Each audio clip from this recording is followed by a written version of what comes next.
Et nous voilà de retour sur cette scène de la Gamine Rouen, messieurs, dames, pour ce qui ne va pas être un débat, comme on a pu le voir il y a quelques instants, avec justement la thématique de l'e-sport, mais plutôt avec nos invités qui sont avec nous, qui vont nous parler justement du métier de la comédie, du comédien de doublage, vous allez voir, parce que j'ai la chance déjà d'être avec eh bien, David Kruger, que je connais bien. Comment ça va, David? Bonsoir. Bon, ah oula. Bonsoir. Bonsoir, David, bonjour. tu sais quelle heure il est quand même? Bonjour, bonjour. Bonsoir, voilà, bonjour. Bonjour, oui. Comment ça va, mon David? Ça va, Fred? Et Ça va- toi? Moi, ça va super Impeccable. bien. Je suis très heureux de te voir ici. Je suis Merci. très heureux de te voir sur une line sportive. J'ai pas vraiment l'habitude. On se voit beaucoup sur Ouais, des conventions ouais. e-sport, enfin sur des conventions pop culture plutôt, et pas nécessairement sur des LAN e-sportives. Ça me fait très plaisir que tu sois là aujourd'hui, vraiment. C'est sympa. Oui, c'est bien, c'est bien. C'est très hypocrite, mais c'est sympa. Ah, ça commence bien. Ça Ça commence commence bien, bien. mais tu ne me mettras pas la Oui. pression parce qu'à tes côtés, il y a la charmante Ah, Laetitia Leveb qui, elle, magnifique. est très gentille. Extraordinaire. Qui est D'accord? très gentil, effectivement. Ah, Ouais. voilà. Laetitia, comment ça va? Absolument. Moi, je suis la gentillesse incarnée. Moi, ça va très bien. Ouais. Merci. Alors c'est une première. J'ai l'habitude de voir beaucoup de comédiens de doublage dans mon métier et c'est vrai que c'est la première fois que je te rencontre, il me semble. Donc C'est vrai. je suis très très très honoré, très content de t'avoir Enchantée avec de nous te rencontrer sur aussi. sur cette scène de la Gamine Rouen. On va passer 45 minutes ensemble. On va traiter un petit peu de votre passif dans la comédie. On va parler de vos rôles. On va parler bien des techniques dans le doublage. On va parler de pas mal de choses et on parlera aussi justement bien de vos rôles dans la célèbre licence Halo quand même. Et, Allô? et ça va être assez sympa de voir un petit peu parce que effectivement peu de gens le savent et vous pourrez nous en parler.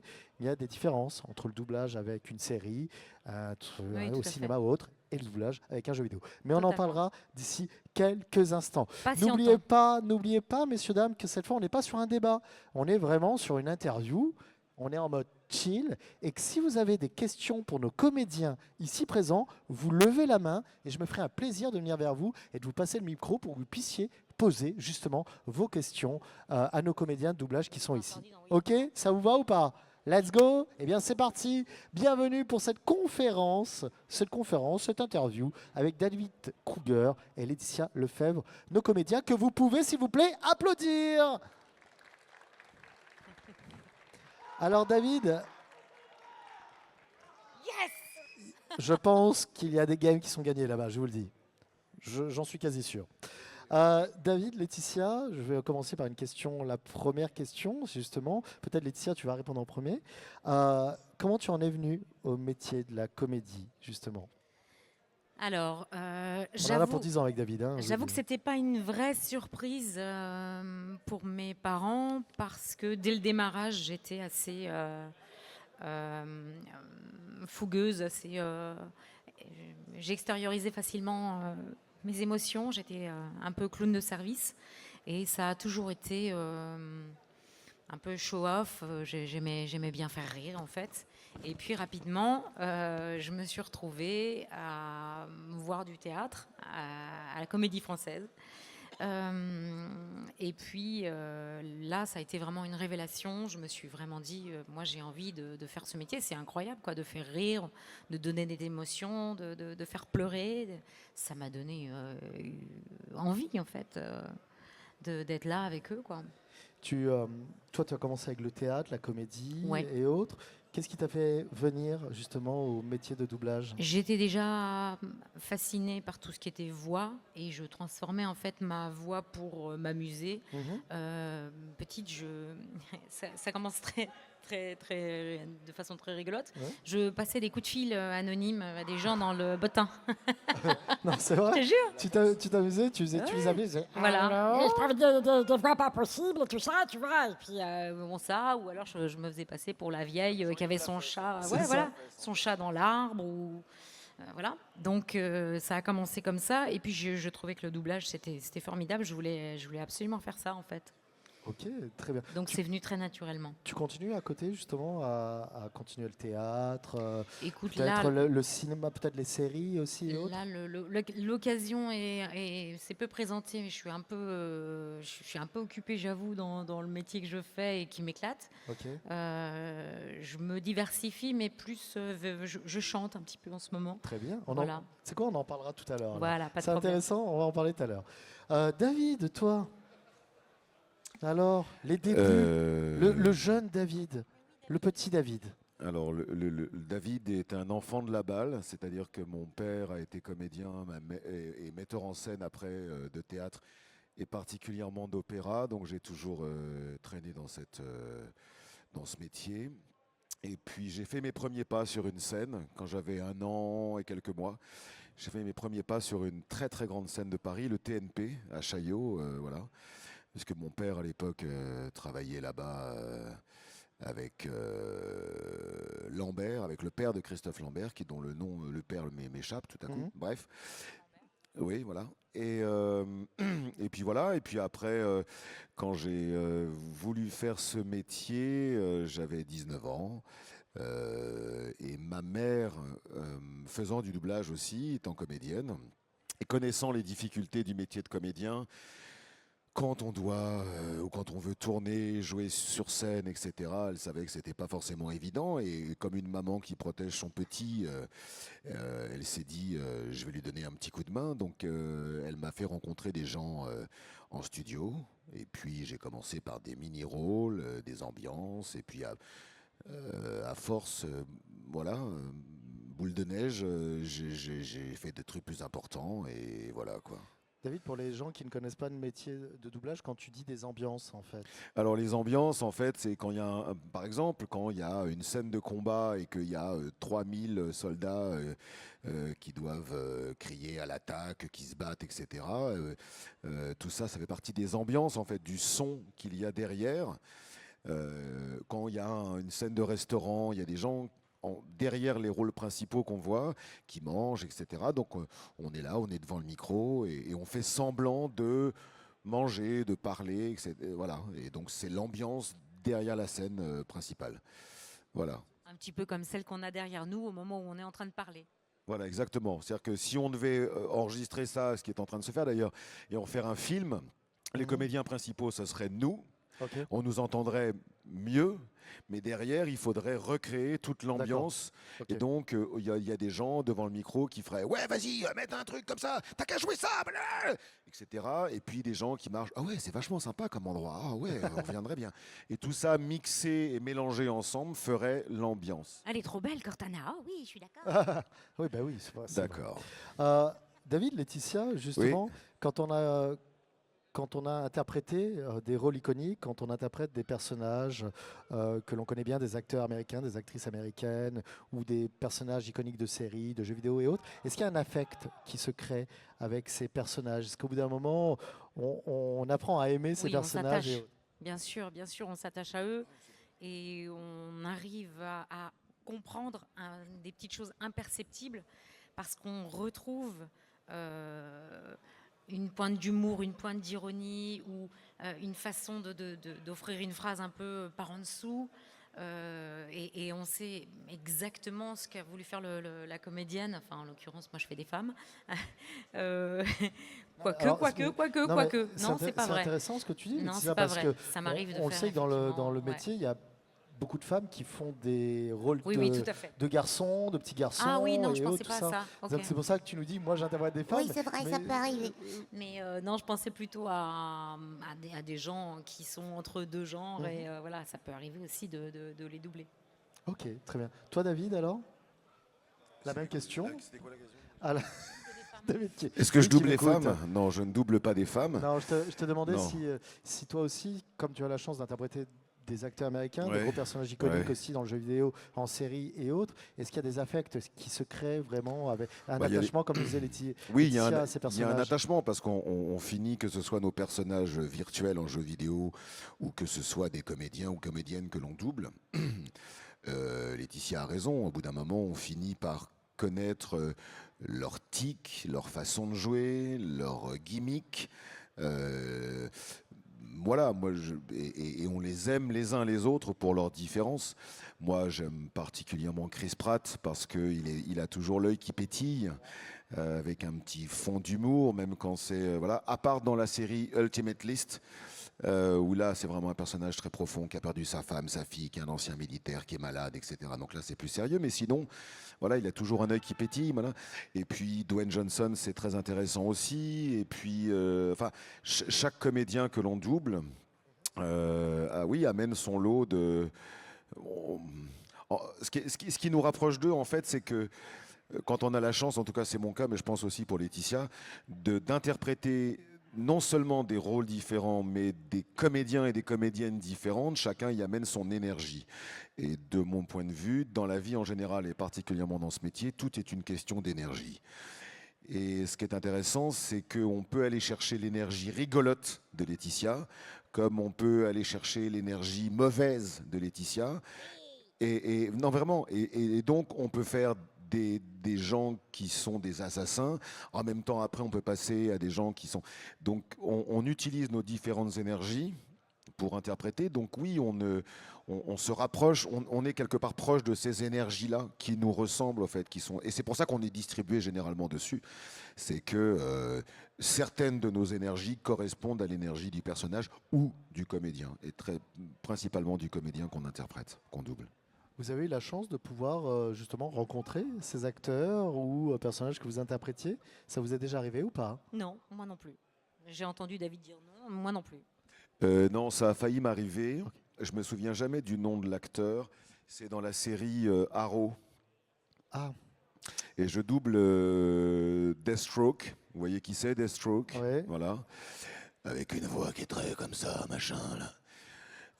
Et en fait, ce comédien-là, encore une fois dont le nom malheureusement m'échappe, était un jour à Paris Manga. Et j'ai une amie qui s'occupe de temps en temps, qui s'appelle comme toi, Lefebvre, tu connais, Manuel, voilà. Et qui m'appelle et qui me fait « David, il y a ton comédien qui est là, viens, viens !» Je dis « T'es gentil, nous sommes samedi, je suis chez moi, à Lille, à 200 km de Paris, je ne vais pas faire un aller-retour, même si tu me le payes pour rencontrer un comédien. » Donc j'y suis jamais, voilà. Et une fois, c'est arrivé aussi, j'ai été invité à Énergie Compiègne. Et le même soir, pour la sortie du Jumanji 2, il m'avait fait une petite soirée là-bas, dans un cinéma, tout ça. Et le même soir, Koé recevait Dwayne Johnson à Énergie Paris. Énorme. Et il se trouve qu'à cette époque-là, je pense que tu as rencontré Sébastien depuis, tu as fait une émission avec lui, je pense, non? Pas encore? Elle a été annulée. Elle a été annulée. Bref, à cette époque-là, je ne connaissais pas encore Sébastien, donc je ne l'ai pas appelé. Mais c'est vrai que si je l'avais connu et que j'avais su qu'il recevait Dwayne Johnson, je l'aurais appelé tout de suite. J'aurais dit, écoute, tu es gentil, je viens dans ton émission, en fait, tout de suite. Et voilà. Mais ça ne s'est jamais produit, non. Non. Très bien. Il y a peut-être des questions. On va peut-être aller vers le public. Est-ce qu'il y a des gens... Bon, très bien, je vois une petite question. Vas-y, viens à moi. Elle s'appelle Juliette. C'est Juliette, c'est ça? Oui, c'est ça. Alors, rebonjour. J'ai une petite question, j'en ai en fait deux. Alors déjà, ma première, c'est que, est-ce que ça vous est déjà arrivé d'interpréter un personnage que vous n'appréciez pas? Et ma deuxième question, je fais moi aussi des bandes rythmo, films, jeux vidéo qu'on peut trouver sur TikTok. Est-ce que vous avez un conseil pour ceux et celles qui aimeraient se lancer en tant dans le doublage, enfin comédien de doublage? Alors, je vais répondre à la Merci deuxième. pour tes questions, Juliette. Merci pour ta question. Je m'attaque à la deuxième. Tu t'attaques à la première si tu veux. Ah, la deuxième aussi. Bon, je pars sur la deuxième, elle m'inspire. On ne cesse de répéter la même chose, je pense avec tous mes petits camarades, c'est de dire on ne peut pas s'improviser comédien complet si on n'a pas suivi une formation comme dans n'importe quel métier, c'est-à-dire apprendre la diction, apprendre à placer sa voix, apprendre ce qu'est la projection, apprendre... bon, là, en l'occurrence, il y a les techniques du doublage qui sont également extrêmement contraignantes, extrêmement importantes et difficiles à intégrer. Si on n'a pas une base de jeu, si on n'est pas à la base aguerri sur toutes les scènes qu'on peut rencontrer, dramatiques, comiques, ruptures, aller chercher au fin fond de soi vraiment des émotions véritables. Les feindre, tout le monde, je pense, est capable de feindre, faire semblant de quelque chose, avec plus ou moins de talent. Oh, ça c'est moche ce que tu as dit. Non, pas de ça avec moi. Non, il a une militante féministe à côté de lui, il est mal barré. Non, ce que je voulais dire, c'est que oui, le conseil, c'est prenez des cours de théâtre d'abord. Allez faire vos armes, allez vous former d'abord en apprenant des textes, en les jouant, en les faisant vivre, en les faisant vivre dans votre cœur et dans votre corps, avant de vouloir s'attaquer au doublage, qui est encore un autre pan du métier, qui est pas dissociable. Enfin, c'est la même chose, c'est le même métier, on joue la comédie. Mais en plus, on s'attaque quand même à un morceau où, au niveau des contraintes techniques, on va devoir caser le même sentiment, mais sur un élément très court, par exemple, avec au milieu haché, parce que la comédienne s'est arrêtée dans sa façon de parler, parce que c'était de l'émotion. Tu vas pas pouvoir le jouer si tu n'as pas un minimum de technique de jeu pour pas arrêter le jeu au moment où la phrase s'arrête. Voilà, c'est long, c'est un apprentissage d'abord du métier de comédien et ensuite, bien sûr, s'amuser avec du doublage et s'entraîner à ça, aucun problème. Voilà, c'est ça que je voulais dire. Alors, pour répondre à notre petite intervention, je suis assez féministe aussi. Il y a quand même une chose qui est véritable, c'est que malgré tout, ces dames peuvent faire semblant, nous pas. Mais c'est vrai, c'est la vérité. Deuxième chose, pour répondre à ta question, et pour aller dans le sens de Laetitia. Laetitia, moi et tous mes petits camarades sommes comédiens. Et comédien, c'est pas un truc qui s'improvise, comme elle l'a dit, ça s'apprend. C'est-à-dire qu'on prend des cours pour, même si on a des qualités, des dons, des facilités, ça s'apprend. Et donc, il faut prendre des cours d'art dramatique pendant au moins 2 ans, au moins, pour se confronter à la scène, pour apprendre à quelqu'un, à parler avec quelqu'un, lui répondre de manière juste, en imposant son rythme et en écoutant le rythme de l'autre. En apprenant des textes classiques, on revient toujours aux classiques, c'est comme en musique. Hein. Les plus grands rockers, jazzman ont tous fait 20 ans de classiques derrière. Hein. Donc il faut Shakespeare, Racine, Corneille, Molière, etc., etc., travailler les textes classiques. Apprendre à marcher, en ce qui concerne les filles, les femmes, avec des talons, des jupes, des robes. Les garçons, apprendre à marcher avec un costume, 3 pièces, 2 pièces, une cravate, des chaussures classiques, et pas des baskets comme tout le monde en a, même moi, hein. Aujourd'hui. On ne s'assoit pas de la même manière pour une fille, avec une jupe, une robe, tu le sais bien, j'imagine, et avec des talons. Vous verriez David en talons. En pantalon, si on peut parler 2 secondes sérieusement, parce que c'est mon métier, ça fait 36 ans que je l'exerce, et 55 ans que je vis dedans. Non, mais excuse-moi. Mais effectivement, en talon, je l'ai déjà fait en scène au Bataclan en 96, donc je sais ce que c'est. Pour le coup, je suis en jean, basket, je suis une fille ou un garçon, je peux sans aucun problème me mettre comme ça, il n'y a aucun souci. Tu es en jupe ou en robe, tu vas forcément croiser tes jambes, te tenir un peu plus droite, etc. Donc tout ça, ça s'apprend. Marcher sur une scène, ça s'apprend. Répondre à des interprètes, des copains en face, des copains, des copines. Avoir un texte qui soit en prose ou en vers, c'est très compliqué. Le métier de comédien est un métier. Métier, j'insiste. Donc ça s'apprend. Tout le monde ne peut pas le faire. Et particulièrement dans cette branche du métier de comédien, qui est le doublage, qui est le travail de la voix, il y a des techniques particulières. Donc, quel conseil ? Prends des cours de théâtre. Prends des cours de théâtre, apprends à tenir droite, apprends machin. Il y a une jeune comédienne que je connais depuis peu de temps qui m'a envoyé une vidéo qui a été faite dans son cours. Et elle travaille une scène en vers, texte en vers, elle avait pris pour l'occasion un petit peu de talons et une grande robe. Enfin, elle avait fait l'effort de faire ça dans son cours d'art dramatique et elle m'envoie la vidéo.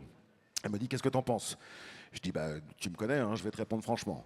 Elle me dit, ouais, vas-y. Je lui dis, écoute, au niveau du jeu, c'est la bonne voie, c'est bon, t'es dans le... Sauf que tu es la mère d'un empereur. Tu ne peux pas gesticuler comme ça quand tu dis ton texte. Il y a une droiture. Il y a une rigueur, il y a une immobilité Et dans tes mots, ça va se ressentir. Tout ça, ça se travaille. Et même pour les gens qui ont un peu de talent, qui ont un peu de base, et qui ont ça dans le sang, pourquoi pas? Ça se travaille. C'est un métier. J'y tiens, je suis très chiant avec ça depuis des années, mais j'y tiens. Vraiment, c'est un métier. Donc ça s'apprend. On ne devient pas avocat parce qu'on a envie, on adore l'injustice, on n'aime pas l'injustice et qu'on veut défendre les gens. Ça se travaille. Il y a des jurisprudences, il y a des trucs. Pareil, on ne devient pas garagiste parce qu'on aime, on sait mettre de l'huile dans son moteur. Donc voilà, tout ça, ce sont des métiers. Et comédien, même si ça paraît surréaliste, c'est un vrai métier. Et ça s'apprend. Donc, cours d'art dramatique, plus cours de chant si tu veux, plus cours de danse, pourquoi pas.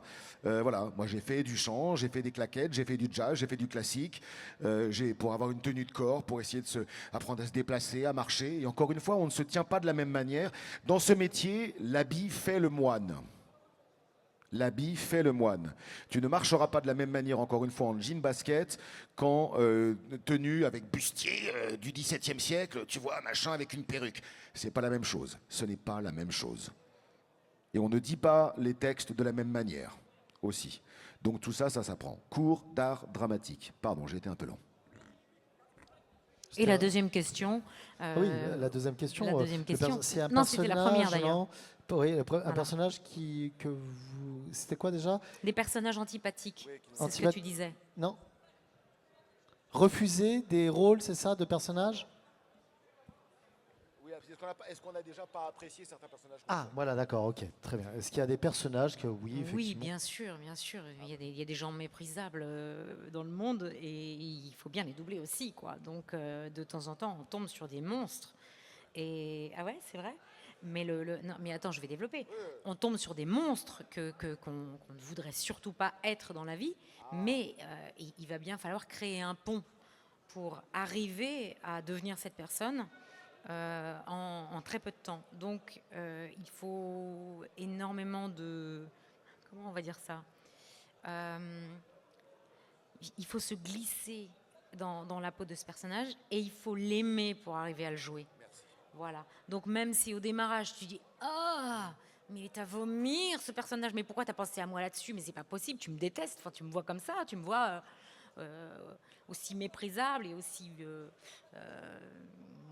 enfin, mais tu dis ok, j'y vais, je vais le chercher. Et je vais le chercher dans quoi? Je vais le chercher dans ce que je suis. Parce qu'en fait, au fond de moi, il y a des choses, évidemment, j'ai beau être la meilleure personne au monde, je vous l'assure, je suis quelqu'un de bien, mais j'ai au fond de moi des petites choses, des noirceurs, des choses que je vais chercher en fait pour arriver à être cette personne que tu trouves insupportable et en fait savourer être cette personne parce qu'en fait tout à coup tu deviens, c'est une chance incroyable, c'est un terrain de jeu hallucinant, tu deviens cette personne et tu jubiles de devenir une grosse salope qui, c'est vrai, hein, qui tout à coup fait la misère à sa famille, qui va justement, voilà, qui va être pleine de noirceur. Laetitia et David, justement, je voulais savoir, vous Ouais. êtes déjà préparé Non. préparé pour un rôle en disant ça va être un rôle qui va être très difficile, il faut quand même que je me prépare, que je me mette. Ça, alors, Laetitia, ça t'est déjà arrivé ou pas? Moi, personnellement, non. Personnellement, La toi, méthode non acteur studio n'est pas du tout de mon fait. Non. Le truc, il faut avoir été en prison ou dans, tu vois, pour vivre ce que c'est. Ouais, Non, sûr. non. Tu interprètes, tu essaies d'être le plus. Mon professeur d'art dramatique disait la comédie, c'est pas si compliqué que ça. Il faut faire semblant avec sincérité. Voilà, du moment qu'on est sincère, etc. Mais Laetitia a raison, là, pour le coup. On va chercher en nous des choses qui sont enfouies, mais qu'on a en chacun de nous. On a tous, pardon, hein, moi le premier, donc je vais parler de moi, on a tous un potentiel de tueur, de violeur, non mais vraiment, si, je pense. Sauf que, ils ne se révèlent pas, on ne les utilise pas, ou on arrive, si jamais on s'en rend compte, à les mettre de côté. Mais on a tous des noirceurs. Je ne connais personne qui soit d'une perfection humaine totale. Donc ces noirceurs, on va les chercher. Un jour, on m'a posé la question, si on vous proposait, si vous aviez la possibilité physique de l'interpréter et qu'on vous proposait de le faire, pour le coup, est-ce que vous accepteriez de jouer à l'écran ou sur scène, donc visiblement, hein, avec votre physique, de jouer le rôle d'Hitler? Et j'ai dit oui. Bien évidemment. Et j'y éprouverais même, comme l'a dit Laetitia, une certaine jubilation. Parce que ça m'obligerait à aller chercher, etc. Et c'est surtout ce que j'ai dit à la personne qui m'a posé cette question. S'il vous plaît, ne confondez pas l'être et le faire. Nous, comédiens, nous faisons. Mais ce n'est pas parce que nous faisons que nous sommes. C'est pas parce que nous doublons des rôles tu disais, de salopes, de méchants, d'agresseurs, etc., de n'importe qui, de violeurs, de tueurs. J'en ai fait des méchants dans ma carrière depuis 36 ans. Vous imaginez pas le nombre que j'ai fait. Avec l'énergie qui est la mienne et la voix qui est la mienne, j'ai fait un nombre de méchants, mais un truc de psychopathe. Heureusement que je me suis pas assimilé à ces méchants-là, que je ne suis pas non plus, je ne crois pas. J'ai une grande gueule, oui, mais je ne suis pas un méchant. Et sauf qu'à un moment donné, c'est jubilatoire. Et je ne suis pas ce que j'ai travaillé. Je ne suis pas les méchants qu'on m'a fait faire. Voilà. J'ai réussi à être papa, à faire rigoler mes enfants. Je fais le con de temps en temps en soirée. Je peux être très drôle et je ne suis pas quelqu'un de méchant. Mais c'est jubilatoire de faire un rôle de méchant. C'est super, quoi. C'est vraiment génial. Mais c'est très fatigant. Pour moi, c'est très fatigant. Pour toi, c'est fatigant? Oui, parce que c'est totalement contre nature en réalité. Alors, du coup, donc ça me demande 2 fois plus de Non. Alors, je dois être très méchant, parce que moi, ça me fatigue pas du tout. Ah ouais. Alors. Non, si. Non. Ouais. Enfin bon. Mais merci pour les questions, en tout cas, Juliette. Très intéressant. Merci beaucoup. Autre question? Il y a une autre question. Alors, avant que tu poses ta question, je voulais juste leur poser une question. Vous avez interprété différents rôles, parfois des personnages qui parlent dans d'autres langues que l'anglais, que ce soit, je pense à l'espagnol, l'italien, le coréen, le japonais, j'en passe, et des meilleurs. Est-ce que vous éprouvez certaines difficultés avec la synchro labiale en fonction de certains pays, de certains jeux d'acteurs dans les pays? Parce qu'il y a des jeux d'acteurs qui sont différents en Italie, en Espagne et autres. Et asiatique. Alors, David, est-ce que ça vous est déjà arrivé? Vous voyez vraiment cette différence entre le jeu américain et anglais et les jeux des autres, peut-être des autres nations? Bien sûr. Déjà, d'un continent à l'autre, effectivement, même les Américains, qu'on a beaucoup plus l'habitude de doubler en France, parce que les 3/4 de notre cinéma vient de là-bas, on a des moments où on se dit, mais comment on va nous donner une VF quand la personne fait « Oh my gosh, it's amazing !» Un truc comme ça. Nous, on ne fait pas ça en France. Ce genre de choses-là, non. On le fait différemment, en fait. Quoi. Ouais, voilà. Donc, il faut trouver des moyens de faire « Oh, mais c'est dingue, j'adore !» Mais c'est un peu excessif chez nous, quoi, tu vois. Donc, il faut arriver à trouver un chemin, toujours les histoires de chemin, mais une passerelle culturelle pour trouver synchroniquement une raison, une motivation sincère de pousser à un tel rugissement devant juste une mini-jupe, quoi. Enfin, de temps en temps, c'est excessif. Le cinéma asiatique particulièrement. J'ai participé à une série coréenne, je crois, il me semble, il y a quelques mois. Et mon personnage s'adressait très souvent à l'empereur, puis à un moment donné, il a été pris en faute. Enfin bon, voilà. Et il s'adresse à un moment donné, même plusieurs fois, à son empereur pour lui dire des choses qui, en français, auraient été oui, mon empereur, vous avez raison, j'ai commis une faute, je vous demande humblement pardon. On aurait joué plus ou moins ça, comme ça, relativement souple, avec beaucoup de contrition, etc. Je vais pousser le micro parce que je vais crier un peu. En coréen, au lieu de dire « Oui, votre empereur, mon empereur, j'ai péché, nanana, j'ai commis une faute, je n'aurais pas dû, je vous demande. » En coréen, c'était terrible. C'est-à-dire qu'il commençait comme ça. Il commençait à gueuler pour dire un truc, mais hyper... qu'on n'aurait pas joué comme ça. Donc, il a fallu que je trouve une solution pour m'adapter et dire « Oui, votre empereur, je vous demande pardon !» Et c'est injouable, enfin, c'est très très dur. C'est très très dur. Vraiment, ça t'est arrivé ça? Mais c'est vraiment terrible parce qu'on ne dit pas les mêmes choses. Et c'est vrai que on prend souvent cet exemple qui n'est pas vraiment, mais même comme le japonais, c'est-à-dire ils font comme ça, tu fais très bien. Il a dit quoi là? Il a dit je t'aime. Oui, c'est pas la même chose, hein. Tu vois? Entre je t'aime mon amour tu es vraiment très belle. Et tu fais, ça veut dire la même chose. Sauf qu'il y a une façon de jouer là-bas qui n'est pas la nôtre. Et donc, quand tu as une phrase comme ça, pardon de cette imitation un peu ridicule, mais quand tu as une phrase comme ça dans cette langue qui veut dire ça, et que toi, après, avec en plus les mimiques du visage, et que toi, dans le corps en plus, c'est-à-dire qu'il y a un truc comme ça, et nous, on doit faire « Je t'aime, mon amour, tu es vraiment très belle ». C'est « Waouh, comment je vais le dire avec le physique et la façon de dire ». C'est passionnant, honnêtement c'est passionnant, mais c'est pas toujours évident. C'est pas toujours évident, pas toujours évident. Juste passer donc au jeune homme qui voulait vous poser une question. Sofiane. C'est ça? Bonjour Sofiane, rebonjour Sofiane. Rebonjour David, rebonjour Laetitia. Alors j'ai 2 questions moi aussi et ces questions seront pour vous deux. Alors la première question c'est, pouvez-vous me décrire la journée type de comment se passe un doublage? Et la deuxième question sera, quels sont les facteurs les plus importants à prendre en compte pour réussir en doublage? Comment se passe une journée type d'un comédien quand il va dans le studio pour le doublage alors? Alors, nous sommes, avant de la journée type, nous sommes engagés par des directeurs artistiques qui nous téléphonent. Bonjour Laetitia, bonjour David. J'ai un film à faire, une série à faire. J'ai pensé à toi pour un personnage. Nanana. Est-ce que tu es libre telle date, telle date, telle date? On donne les dates sur lesquelles on est libre et après il y a tout un planning qui est fait, qui est organisé et voilà. Disons qu'on est engagé pour une demi-journée. Ça peut être le matin à partir de 9h30 ou l'après-midi à partir de 14h30. On arrive. La plupart du temps, les directeurs artistiques nous expliquent l'histoire et un peu notre personnage. Directeur artistique, alors oui, sur un plateau de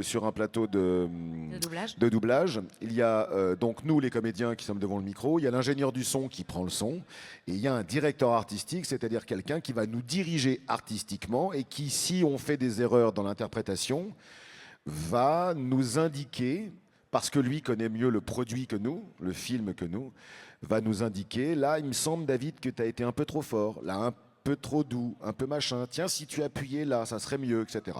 Donc le directeur artistique va nous aider, va participer à la meilleure création possible de notre travail en français. Voilà. Donc on arrive et puis il nous explique plus ou moins l'histoire et puis on passe tout de suite à la première scène. Donc disons scène 7, ok, très bien. Donc là on a l'écran. En dessous, on a le texte qui défile. Tout ça a été synchronisé, travaillé, adapté, traduit avant, en amont. Et on va écouter une fois la scène en anglais. Une scène, c'est entre 15-20 secondes, disons, plus ou moins. Oui, un peu plus. Un peu plus, tu crois? Ouais, bon, bref. Disons 30 secondes. Ouais. Voilà, on écoute la scène. Si la scène est vraiment très compliquée, parce qu'on a beaucoup de texte, ou parce que l'action nécessite vraiment un jeu, une concentration du jeu, etc. On la relit une deuxième fois. Donc là, on en est sur 1 minute. Une scène de 30 secondes plus 30 secondes, ça fait 1 minute. Et on l'enregistre direct, derrière. Et quand on est très bon, on l'a fait du premier coup. Quand on est très bon et on l'a fait du premier coup, et puis quelquefois, on a bafouillé, on reprend la phrase, une partie de phrase, ou on reprend la scène en entier parce qu'on s'est carrément planté sur l'interprétation du truc. Et puis voilà. Donc en gros, une scène, c'est quelques minutes de travail. Et on travaille plus lentement quand il s'agit du cinéma et un peu plus rapidement quand il s'agit de séries ou de dessins animés. On peut faire entre 7, 8, 9 scènes en 1 heure quand c'est de la série et du dessin animé. Pour du long métrage, on fait entre 2 et 3 scènes maximum en 1 heure. Donc on est beaucoup plus, on a plus de contraintes et d'attention pour un film. Voilà. Puis une fois qu'on a terminé à dire tout notre texte sur toutes les scènes, on nous fait au revoir, tu signes ton contrat, à la prochaine. Ciao, on te dit bravo en général. On te dit bravo en général et puis tu signes ton contrat, tu regardes combien tu as gagné d'argent, tu t'en vas et puis. Moi je regarde même pas. Moi je regarde et parce que je suis pas un hypocrite et. Je suis pas une hypocrite. Non, mais ça va, un peu d'humour. Et donc voilà, et puis tu t'en vas jusqu'au prochain, à la prochaine fois où on va t'engager. Voilà. Justement, Laetitia, tu pourrais nous expliquer, même toi David, mais tu parlais tout à l'heure d'enregistrement. je sais que les techniques ont évolué dans le doublage. Comment ça se passait il y a 20 ans, 25 ans, justement, quand on doublait un film, puisque les techniques ont évolué. Maintenant, il y a, alors je ne vais pas dire facilité parce que ça serait péjoratif, mais en termes techniques. C'est plus rapide maintenant parce qu'on peut passer d'une scène à l'autre. Avant, tout était par bande. Et donc, entre deux scènes, on pouvait quelquefois attendre 10 minutes, un quart d'heure. De remonter la bande. De remonter la bande ou d'aller plus loin dans le film. Et donc, c'est pour ça qu'en général, on faisait le film en continuité. Et donc, on était 25 par jour, 2 comédiens principaux. Et quelquefois, on attendait 1 heure, 2 heures, 3 heures quand c'était notre scène parce que d'autres camarades passaient, etc. Alors qu'aujourd'hui, on Maintenant. découpe le Ouais. temps en scènes. Par exemple, on va prendre toutes les scènes de David Ouais. et on va mettre en commun les scènes de David Et les semaines de et les miennes les scènes de Laetitia. sur Ouais. un créneau horaire bien précis, c'est-à-dire il va être là pendant 3h30. Moi, on va me demander de venir uniquement pendant 2 heures parce que j'ai 2 heures de scène avec lui. Ensuite, David va partir. Moi, je vais continuer les miennes. Peut-être qu'un autre comédien va venir faire Voilà. ses scènes avec les miennes, etc. Voilà. Oui, et ça va beaucoup plus vite. Voilà. Ça évite de regarder 2 fois aussi les mêmes scènes dans la même journée. Ouais. Ça va très vite, techniquement, ça va très vite. Ta deuxième question, c'était quoi, excuse-moi? La deuxième question, je me souviens, c'était quelles sont les spécificités, les qualités d'un acteur. Alors, sans faire de redites, évidemment, parce que tout à l'heure, j'en ai quand même dévoilé un bon petit morceau, c'est-à-dire avoir une bonne articulation, avoir un jeu affûté comme un couteau.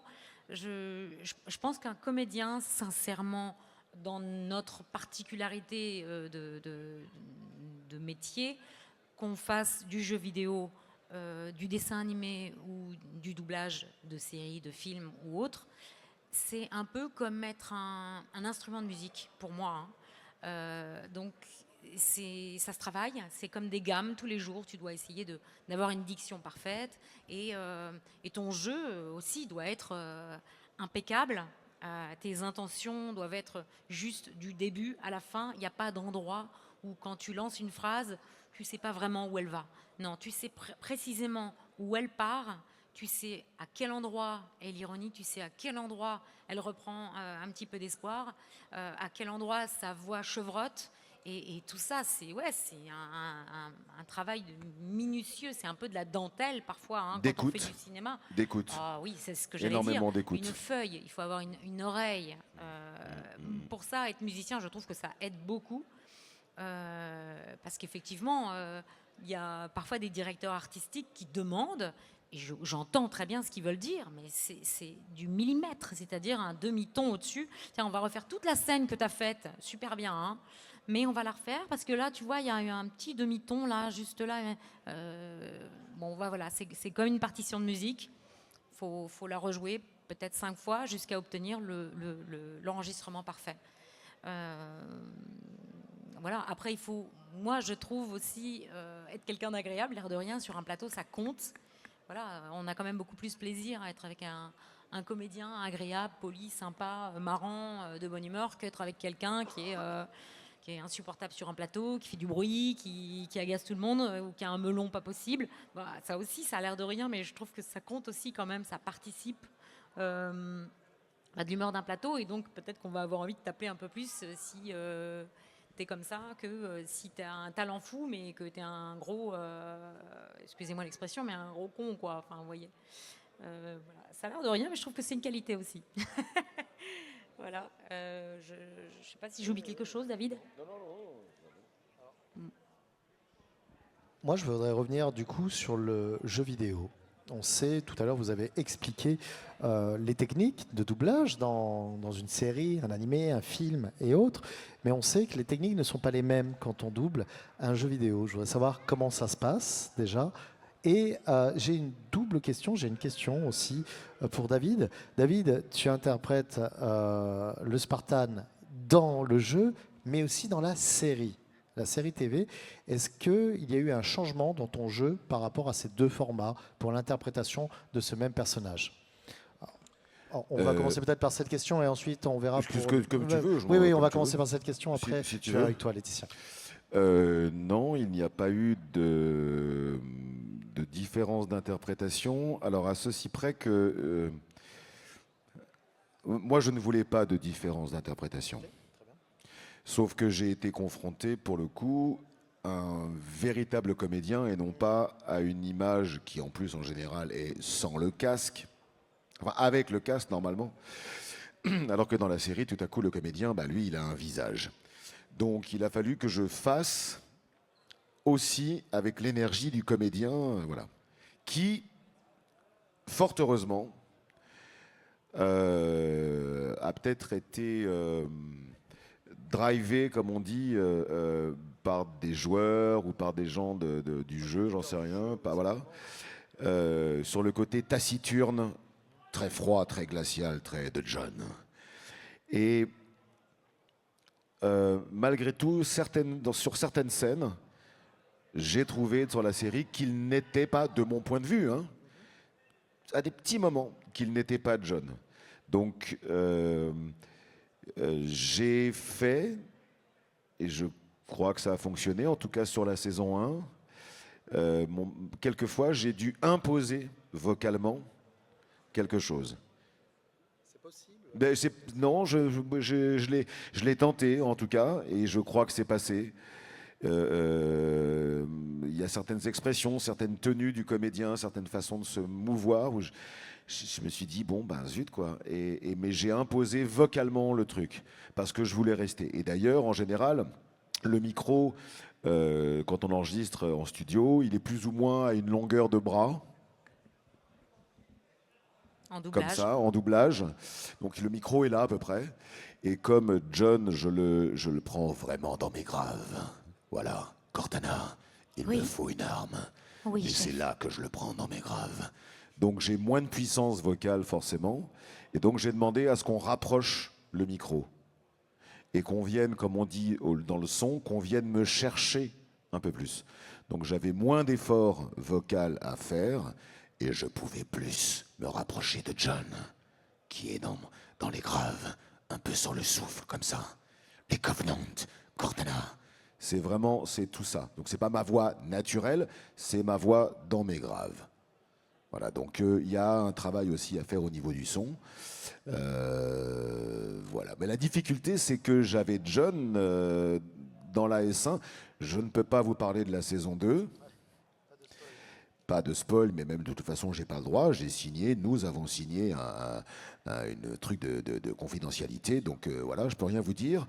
Mais la saison 1, j'ai été confronté au fait qu'il enlève son masque. Il aurait gardé son masque comme beaucoup l'aurions espéré. Vocalement, je me serais moins emmerdé, si tu veux, à essayer de le récupérer. Voilà. Et là, tout à coup, j'avais un visage. Donc je vais, mettre voilà, sur quelqu'un qui a déjà été doublé en plus, par d'autres que moi. Voilà, donc c'était un peu délicat, honnêtement. Après, donc la deuxième question, c'était quelles sont les différences de technique. Bien sûr, on a des différences de pour, technique quand on double Voilà. un jeu vidéo et quand on double une série ou un film. Alors effectivement, elle est assez importante, la différence. Vous connaissez tous le karaoké, vous connaissez tous maintenant, je pense, une bande rythmo en doublage, n'est-ce pas? Donc vous avez, je répète pour ceux qui ne savent pas, hein, un texte qui passe et une barre. Nous lisons le texte au moment où il touche la barre. Et en fait, cette écriture, c'est un adaptateur qui l'a faite en fonction des labiales relevées sur la bouche des comédiens en version originale. Donc bon, je vous passe les détails pour la détection, mais le texte est écrit au cordeau sur une bande. La grosse différence, c'est qu'en doublage, nous n'avons pas ça. Nous avons les voix originales et qui s'inscrivent sur un écran en forme d'onde. Une forme d'onde, donc c'est ma voix là actuellement qui est en train de passer, comme ça. Et quand je m'arrête, il n'y a rien. Voilà. Oui. Un encéphalogramme. Oui. Des oscillations en fait. Ouais. Voilà. Non, vas-y. Et donc, ça s'écrit sur un écran et nous avons ça sous forme de fichier. Parfois, il y a plusieurs phrases, parfois, il n'y en a qu'une. Et il y a plusieurs techniques. On va laisser David se sustenter. Et donc, il y a plusieurs techniques. Soit on prend le début et la fin du fichier. Donc, il va faire quelques secondes et on dit bah, ça, c'est le début de ta phrase, ça, c'est la fin de ta phrase. Ça, c'est pas très contraignant. Il faut quand même arriver à jouer dans un laps de temps imposé. Mais à l'intérieur du bloc, on est un peu libre. Mais, souvent, on nous demande, entre guillemets, d'être synchro en jeu vidéo. Et donc, là, c'est beaucoup plus contraignant parce qu'il faut regarder la forme d'onde précise, s'arrêter exactement à l'endroit où tu dois t'arrêter et rentrer un texte qui n'est pas forcément pile poil adapté au labial, malheureusement. Donc, tu fais un peu ce que tu peux. Techniquement, il faut quand même être assez vif. Il faut être il faut être beaucoup sur le coup, en fait.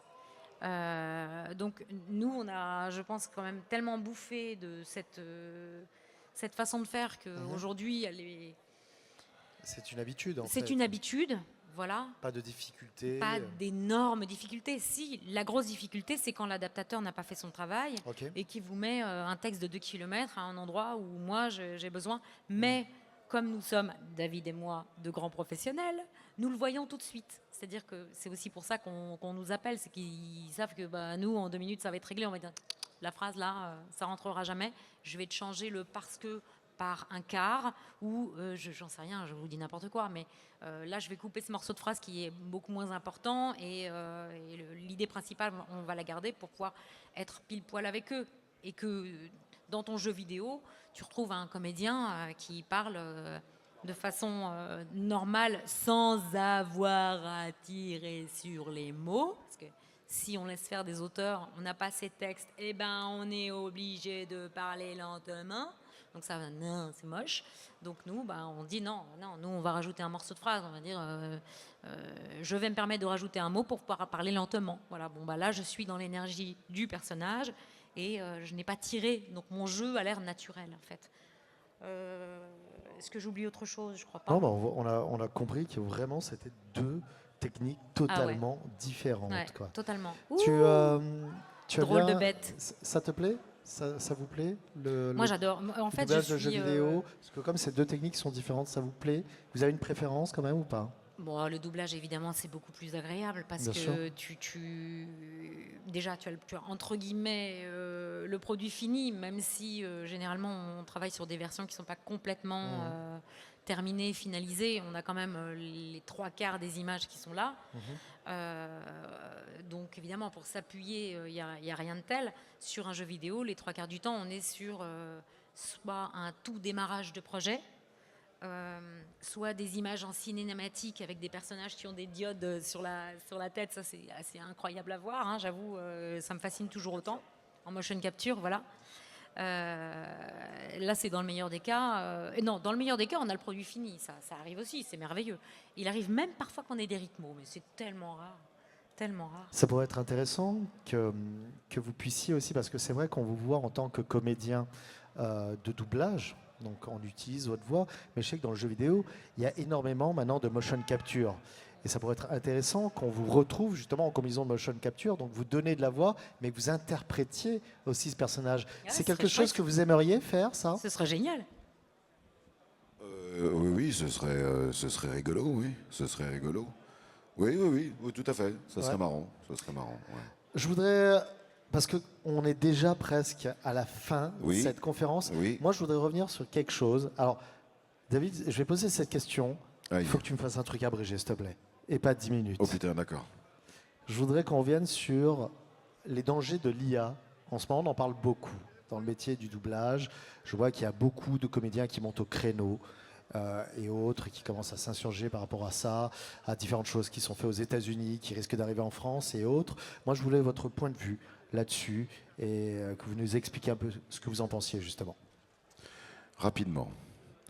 Je pense qu'effectivement, il faut, par rapport à notre métier particulièrement, que l'on soit très vigilant.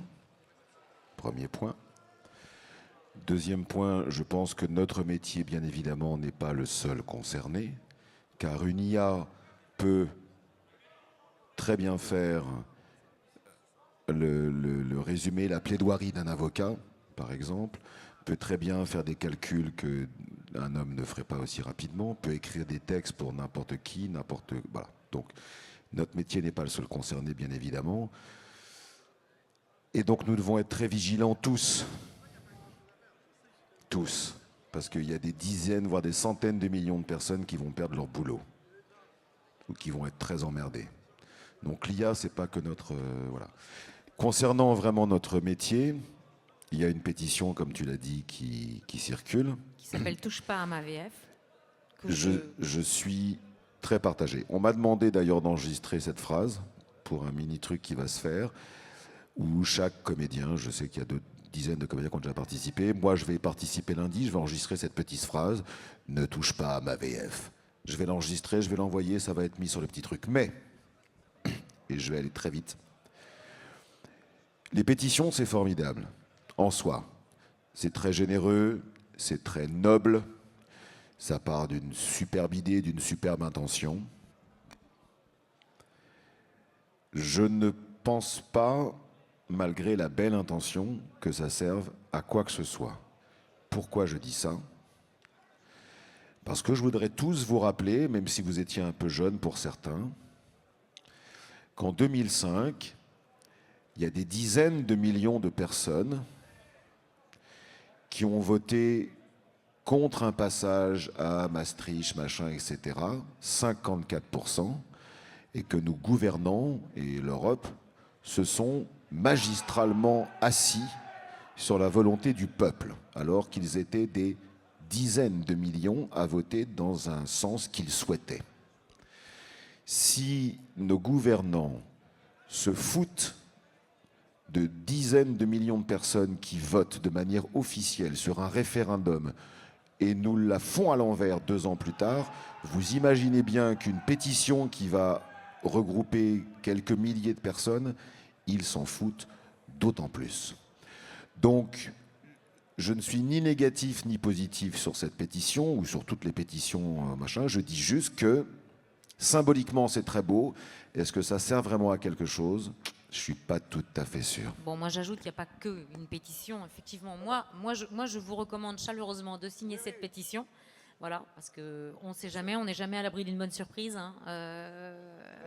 Voilà, il faut sensibiliser le public, et vous les premiers évidemment, au fait que oui, il y a un risque qu'on se retrouve non plus avec des voix d'humains dans notre petit poste de télé ou même dans notre radio, mais qu'on se retrouve uniquement à des machines qui nous parlent du matin au soir. Je ne sais pas si vous faites la différence déjà en ce moment quand vous regardez de temps en temps, vous cliquez sur YouTube et voilà. Ouais. Et vous tombez sur des voix d'IA, en fait, plus ou moins bien faites. Personnellement, je zappe immédiatement. Je suis tellement contre, ça me révolte. Je ne veux pas regarder de programme avec des voix d'IA. Je suis contre.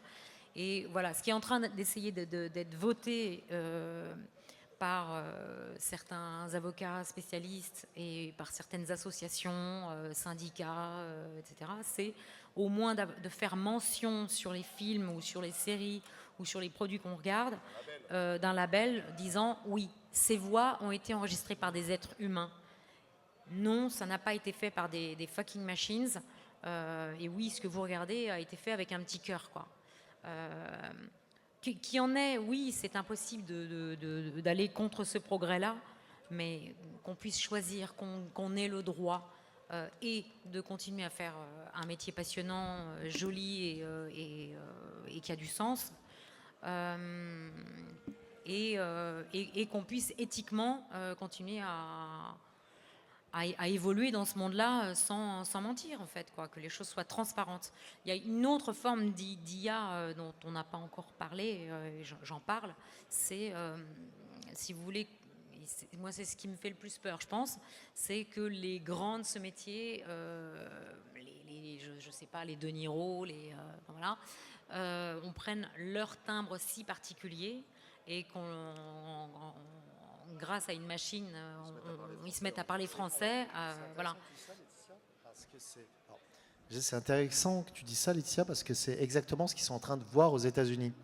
C'est-à-dire, ils sont en train d'essayer de gérer comme quoi les acteurs américains ou les comédiens américains, en fait, eh bien, pourraient être doublés dans leur propre voix dans plusieurs langues, en fait, avec leur timbre de voix à eux. Et ça, c'est très dangereux. Hein. Oui, c'est très dangereux. Alors, il faut quand même rappeler une chose. Pourquoi la VF est une des meilleures du monde et pourquoi la VF existe? Il faut quand même se rappeler d'une chose. Ça se passe après la Seconde Guerre mondiale. Les Américains, on le sait, hein, ils veulent imposer leur impérialisme un peu partout sur la planète, et particulièrement en Europe et particulièrement en France. Et De Gaulle, à l'époque, s'est vachement défendu contre ça. Et le cinéma français s'est défendu contre ça. Parce que le cinéma américain, hollywoodien, voulait s'imposer en France. Et les syndicats, les gens du cinéma français, à l'époque, ont dit « Ok, très bien, vous voulez nous imposer votre cinéma américain, très bien, mais nous, on vous oblige à une chose, c'est que tous les films américains que vous voulez nous imposer, on va leur faire des versions françaises.